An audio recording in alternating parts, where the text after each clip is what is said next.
Hello, my name is Tim, and I'm a member of the Church of Jesus Christ of Latter-day Saints, often known as. On today's episode, I take a Latter-day Saint look at Mr. Smith Goes to Washington and Aaronic Priesthood Youth. As America celebrates its 250th anniversary of independence, I decided to watch a classic movie I'd somehow never seen before. It stars an actor I absolutely loved in It's a Wonderful Life. He also appeared near the end of his life in the Latter-day Saint film Mr. Kruger's Christmas.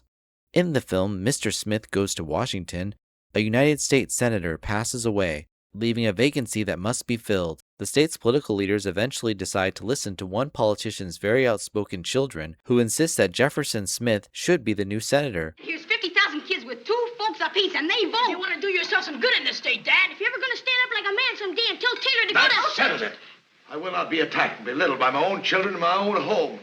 Oh, my nerves are strained to the breaking point. Smith is known by the youth for once single-handedly stopping a wildfire, and he has a reputation as an honest, patriotic man whom young people admire. The role is, of course, played by Jimmy Stewart. I can't help feeling that there's been a big mistake somehow. While I'm watching, I keep getting distracted. Wait, is that Ma Bailey from It's a Wonderful Life? Why are they singing Auld Lang Syne again? Hold on, that's not just one Violet Bick, that's 4 of them. Is that Mr. Gower? Uncle Billy? What kind of alternate universe is this? Anyway, Jefferson Smith is an idealist. He believes America can be better, and one of his biggest dreams is creating a national boys' camp to help young men build character and stay out of trouble. Speaking of young men, there are a lot of boys running around the halls of Congress in this movie. At first I wondered, did children just have regular jobs like adults in the 1930s? It turns out they're Senate pages, young men entrusted with real responsibilities while learning how government works.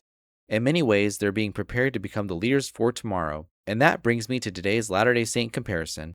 In the early history of the Church of Jesus Christ of Latter-day Saints, the Aaronic priesthood was usually conferred upon adult men, although there were some teenage exceptions. Around the beginning of the 20th century, under the leadership of President Joseph F. Smith, the Church increasingly emphasized ordaining worthy young men to the Aaronic priesthood.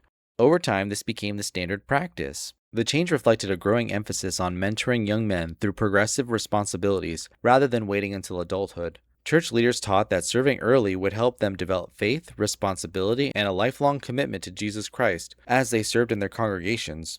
In much the same way, the young men in Mr. Smith Goes to Washington are trusted with meaningful responsibilities while they are still young. Jefferson Smith believes the boys across the nation should continue developing through experiences like summer camps that build leadership, patriotism, and character. For many years, Latter-day Saints partnered closely with the Boy Scouts of America, and camping became an important part of the young men program.